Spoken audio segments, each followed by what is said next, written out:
Alosha replied. He says that we won't be able to speak at the Vetcha, but he can arrange for us to attend as visitors. Time to get ready. Then head to the Snezhnaya Vetcha. You're back! Paimon's been working on the crossword puzzle in the newspaper. It's actually pretty fun! Oh, shoot! Paimon forgot the next word! Oh, she had it a moment ago. Think, Paimon, think!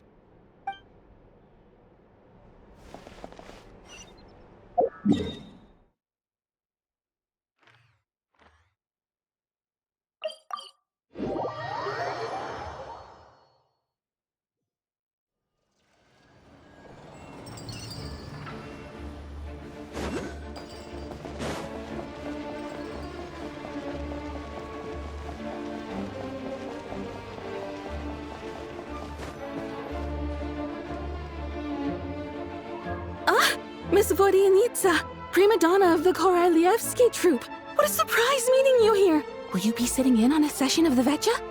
Sorry, I'm not taking interviews today. Oh good, you're here. The session's about to begin. Let's get inside. Please wait, Miss Vodyanitsa. Could you introduce me to your new friend?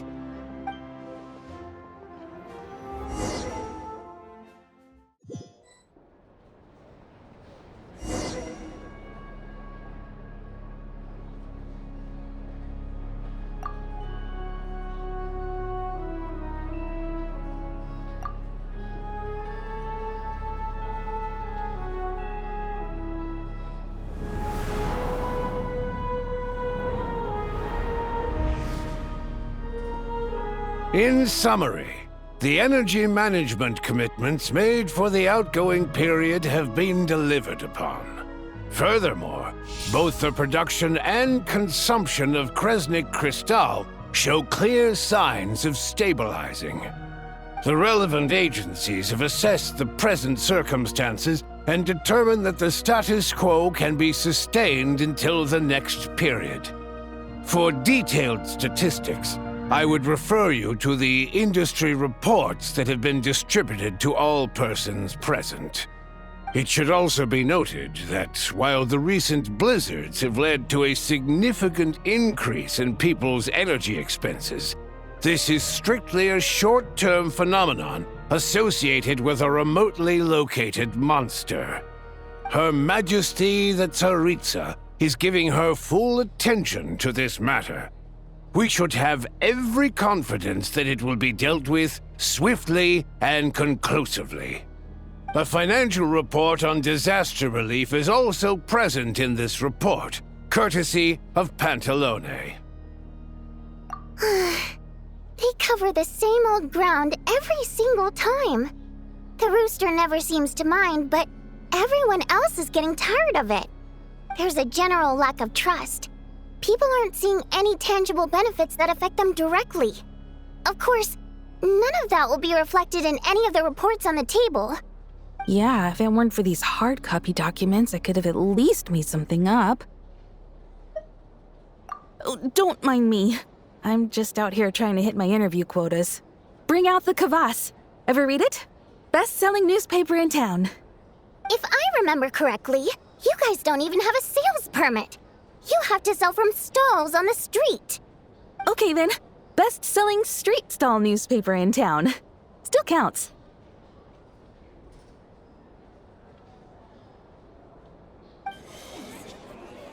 Order! We will now open the floor to the representatives.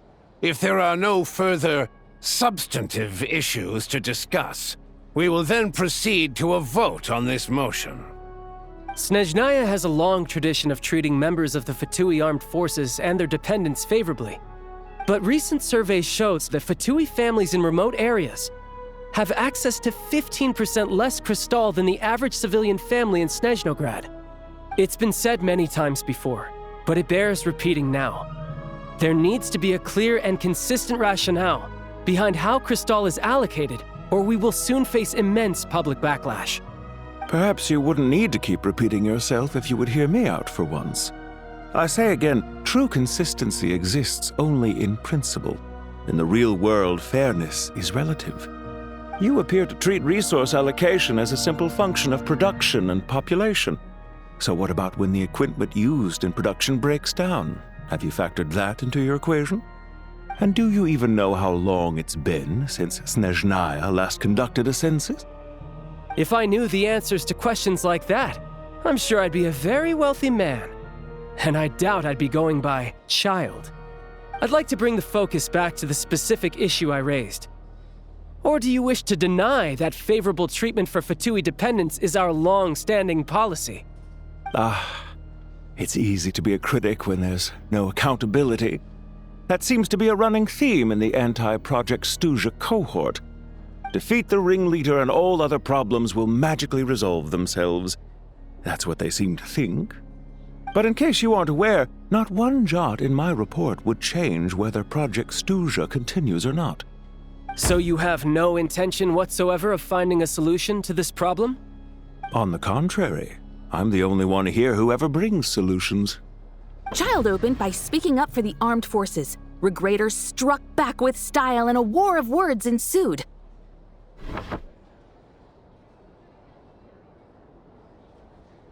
Our reporter was live on the scene to get the audience's reaction as it all unfolded. Who do you support? The people have spoken! Child received raucous applause from the crowd as he pushed Regrator onto his back foot with a relentless barrage of questions. It had to be seen to be believed. Now you see why they don't have a sales permit. However this reporter wants to spin things, I haven't forgotten that Tartaglia was representing the Northland Bank when we first met in Liyue. So, surely their relationship can't always have been this strained. You two are getting off topic. Let's focus on what the data is saying. Mr. Pantalone, may I speak on your behalf? Oh, please do.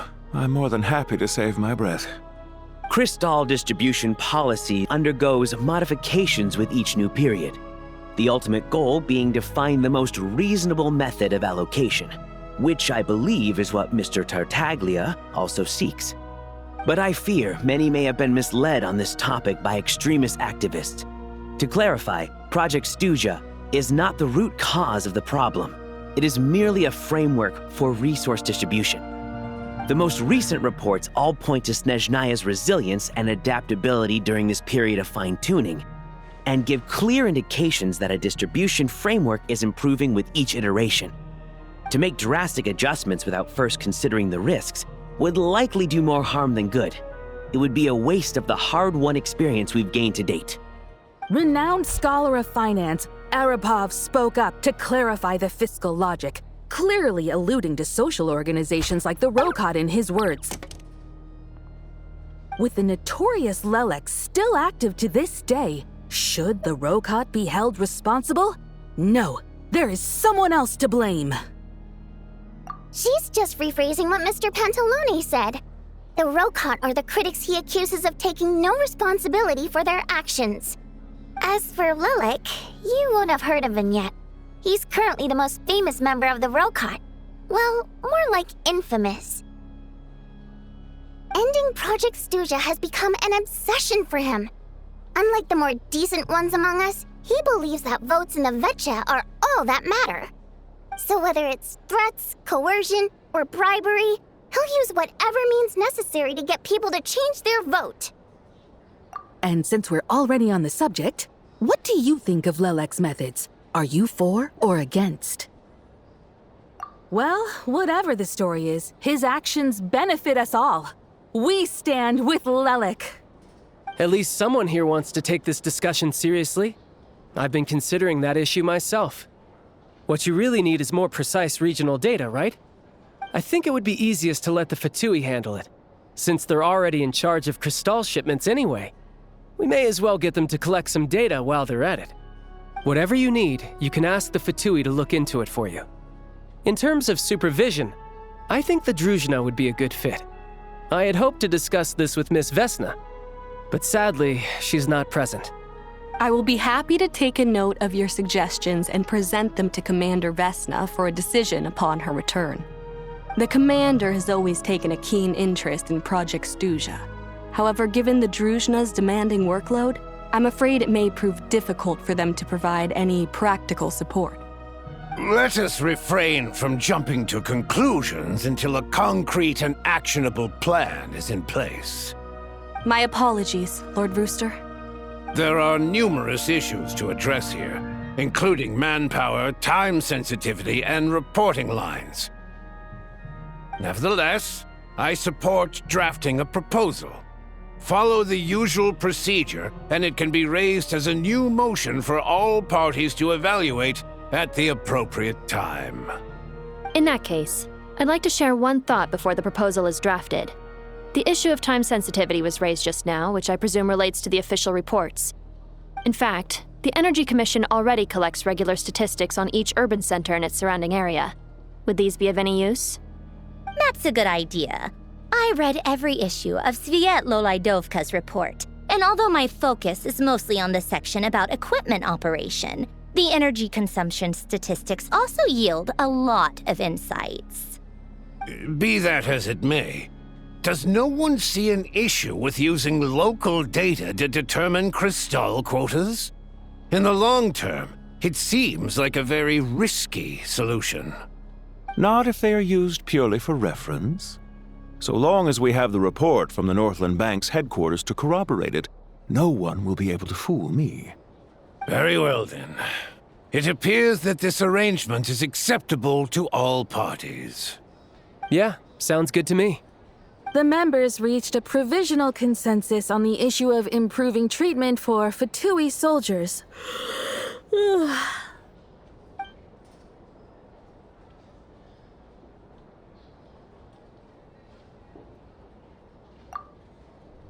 Today, the prima donna of the Korailievsky troupe attended a session of the Snezhnograd Vecha in the company of a most charming young lady. The question on all our minds is, what is the true nature of their relationship? Write anything like that again, and I'm revoking your permission to interview the troupe. Got it?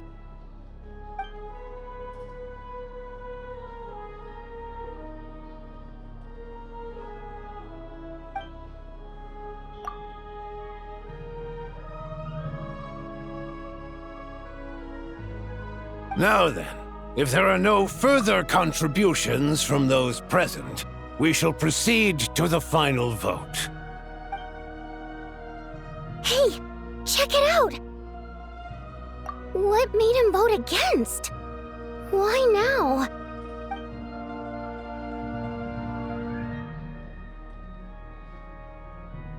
The votes have been tallied. Those in favor of continuing Project Stuzha total 61%, securing a clear majority. That was too close. The margin has shrunk yet again. Chuganov was a huge loss. I'll bet Lelik is behind this. I wonder how Pulcinella will respond this time. Chuganov. I see. Lelik strikes again. Yes, go, Lelik. Once Project Stuzha is defeated, our unwavering support at Bring Out the Kvass will finally pay off when we make our comeback. I can taste our victory already! In accordance with the result of this vote, Project Stuzha will remain in effect until the next Vecha period. Finally, may I remind us all, we debate only for the greater glory and solidarity of our nation. May the aurora shine ever on, and the tundra always stand firm. The session is concluded.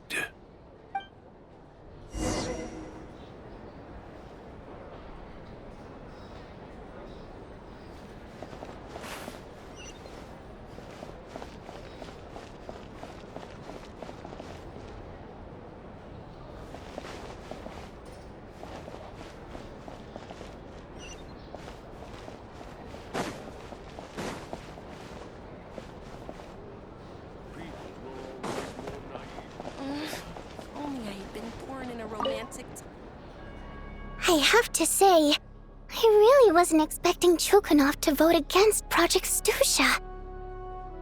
Well, in principle, Snezhnaya's business and political elites ought to be the ones least likely to oppose it. As we heard, Project Stuja is basically just a resource distribution framework that requires everyone to cut back during the winter. But even if the policy got cancelled, the Tsaritsa's energy needs wouldn't suddenly go down.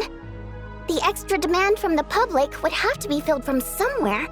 So logically, the factories would have to take the hit. I got a letter from Mr. Mitya just before today's session. He said he's confirmed that there are issues around overtime and excessive energy consumption at the Iskra manufacturing plant. In a situation like this, once the Rooster receives the report, he'll order the factory to halt production and submit to an investigation before issuing a penalty. But that's a week-long process, and thus didn't make it onto the Vetcha agenda this time. I don't think he suspects anything so far. Exactly. And as you know, he's a very selfish person. I was originally gonna try and flip him after he received notice of the official sanctions. My plan was to convince him that the whole thing was completely unfair. Rather than just sit back and take the hit while his factory stopped production, he'd be better off voting to end Project Stuja. At least that way, no one else would be able to make any money either, because all the factories would suddenly have more limited energy to work with. But now, he's already voted against it, which means someone must have used more forceful means to change his vote, just like with everyone else who flipped. Yeah, no one knows why Lilac is so obsessed with ending Project Stuja, but by the looks of it, he's inching closer and closer to success. Lelek must have strong motivations, given how he'll stop at nothing to achieve his goal. Maybe he knows the full truth of Project Stuja. Maybe my next step should be to focus on him. All right. What are your plans for the rest of the day? Shall we head out? Hey, comrade. I noticed you were here during the debate. I didn't take you for a political enthusiast. Greetings, Harbingers. I just happened to have some free time today, and my new friend here thought it might be fun to check out the Vetcha. Ah, Odette must have introduced you. Looks like you two are getting along pretty well. I'll leave you to catch up. I should head back to the troop. Sure. Break a leg and all that.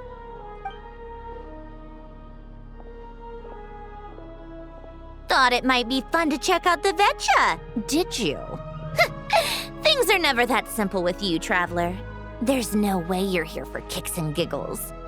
Tell me I'm wrong. Oh, yeah. To some, he's a captivating enigma. To others, he's the bane of their existence. No one ever thought that some anonymous nobody from the Rokot could cause such a stir. Huh? You want to look into Lelik? Then I'm sure his days of anonymity are numbered. What do you think, Sandrone? Fine by me, I guess. If the Traveler actually manages to expose Lelik, it'll be doing Pulcinella a favor. In return, it seems fair to let her in on what we've learned so far. My thoughts exactly. Sharing is caring, after all. Head back to Glupov and grab the files on Lelik.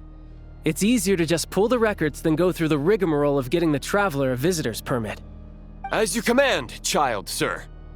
In that case, since we're going to be waiting anyway, I'll have someone brew a pot of black tea.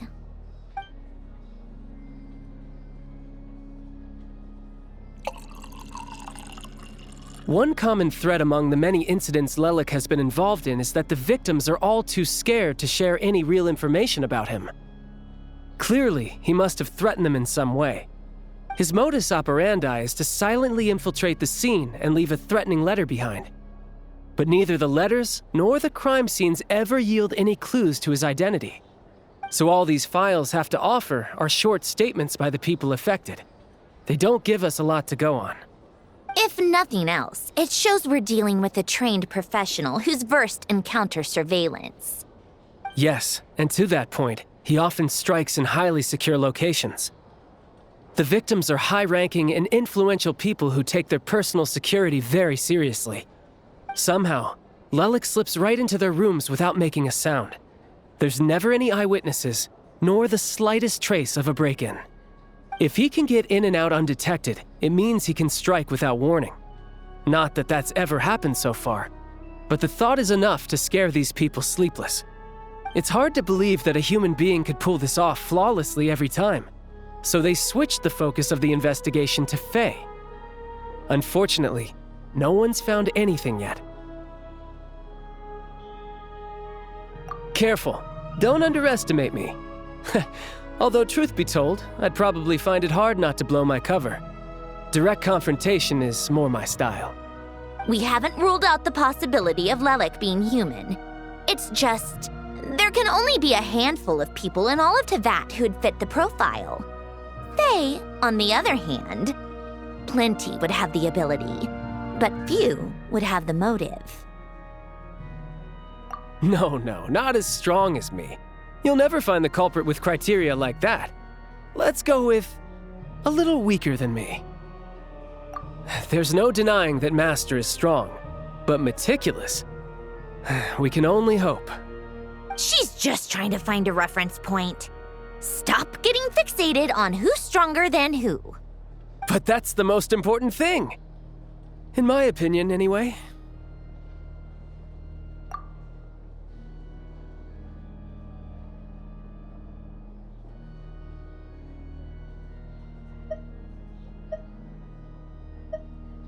Odette? Yeah, that seems about right. Her skills are solid, and she's always calm under pressure. Except she's Fatui, so the likelihood of her working against us is pretty low. But yeah, much more accurate than your previous example at least. No, wait a moment. Maybe we should interrogate that assumption. What do you mean? Which assumption? Her Fatui identity doesn't necessarily exonerate her. And when you think about it, the Rokot would be precisely what she needs to conceal her identity. Plus, she wouldn't need to be such a pro at covering her tracks. She'd already know where the Fatui will be and when, so she could choose the perfect time to act. Oh, yikes. I was just thinking out loud. Why is this starting to sound like such a convincing theory? Still, what reason could Odette possibly have for trying to call off Project Stuzha? Arlecchino would be the best person to ask. She knows Odette best. Unfortunately, she isn't back yet. Rosaline used to open up to her in private about her struggles with Odette. As I'm sure you can imagine, Arlecchino is quite a lot better with children than Rosaline was. She gave her some tips on how to handle the situation, and Rosaline managed to reach a settlement with Odette before leaving. So I suppose there were at least no lifelong regrets left behind. Beyond that, I don't know the details about that side of things. But I do know that Odette definitely has a motive to hold a grudge against Project Stuzha. The reason being, her father passed away during the early stages of the project. That was back before it had been named Project Stuzha, when things were still being worked out. But in essence, it's remained the same ever since. Huh, the more you know. Rosaline was always so self-centered. I never understood why she started paying so much attention to Odette. Is that such a surprise? If you cast your mind back, you may remember that Rosaline and I weren't exactly close. We had tea together a few times, but that was about it. Odette's past is no secret. Her father was a Fatus and her mother was a very famous ballerina. On the surface, it looks like she followed right in her parents' footsteps. But the truth is quite a different story. After her father passed away on a mission, her mother was overcome with grief. She broke her leg during a performance and could never dance again. Odette was only interested in ballet at the time, but this tragedy left the family with both breadwinners gone. They could barely make ends meet. Per Capitano's policy, family members of Fatui who died in the line of duty had to be appropriately accommodated and provided with adequate assistance. So, regardless of how Rosaline may have felt about it, it fell to her to resolve the issue of Odette's family's livelihood.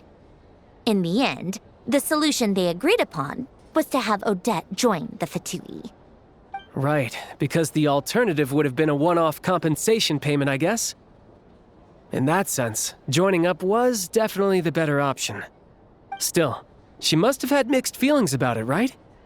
If she doesn't even like the Fatui. It's just a theory, a possibility. But as a motive for Odette to become Lelik, it holds up.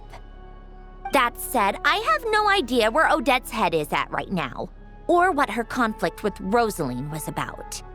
Plenty of people were on bad terms with Rosaline. I have no intention of trying to figure it all out.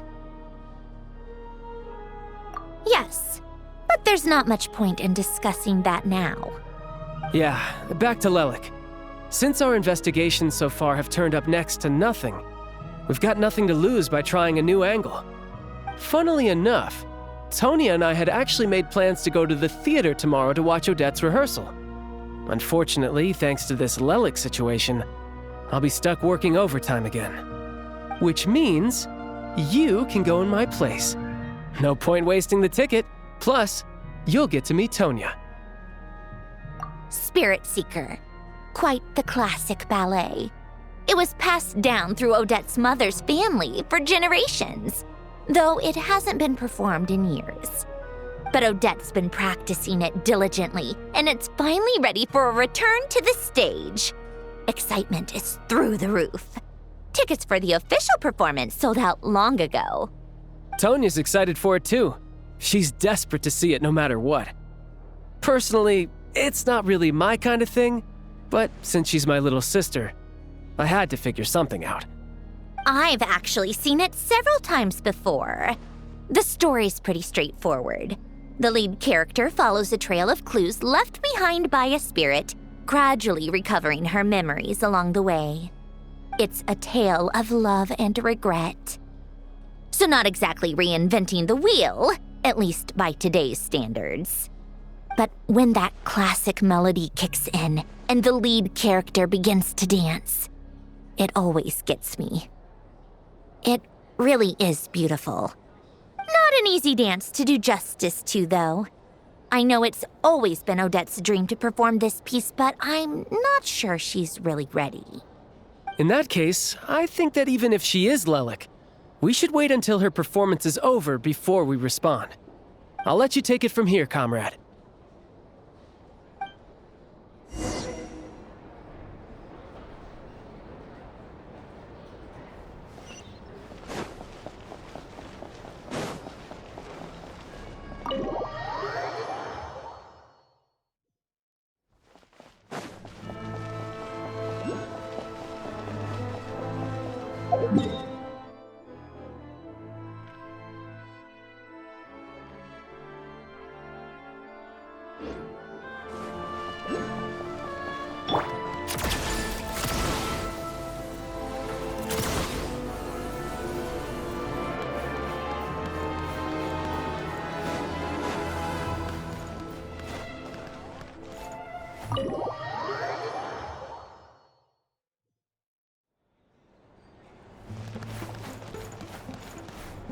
How tiresome. Pick up the pace. Hello again. Please rest assured, we'll keep a close watch on this place.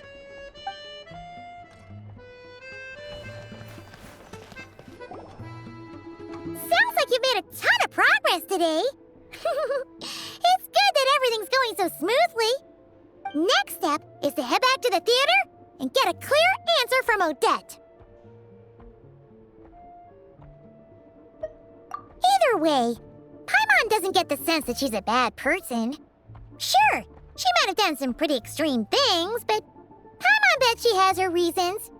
Maybe this is going too far, but with everything she's managed to do so far, wouldn't it make more sense in theory to be even more, heavy-handed? Why leave a letter when she could, well, we know there are plenty of other ways to keep people in line, right? The point is, she could have gone further, but she didn't. So, if it is her, she's got some principles at least.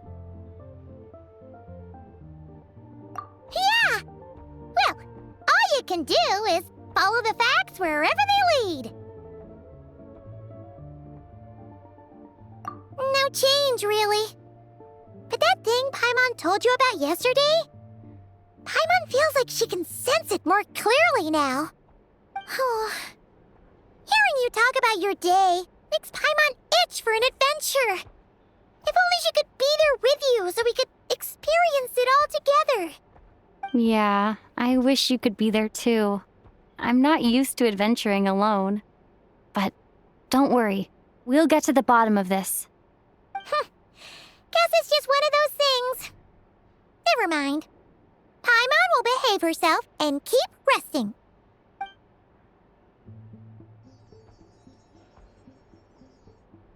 If Odette is Lelek, she may well have inside information on Project Stuja. Her father was involved with the project's early implementation and tragically died in the process. Now, she's dedicated herself to bringing it to an end. It's hard to imagine she could have gotten this far without knowing anything at all about the Tsaritsa's true intentions. When she spoke to us as a member of the Fatui, how much did she let on? And how much was she hiding? Only time will tell. Maybe tomorrow everything will be answered. Hey look! It's snowing! Could be a tough day ahead. Make sure you wrap up warm tomorrow.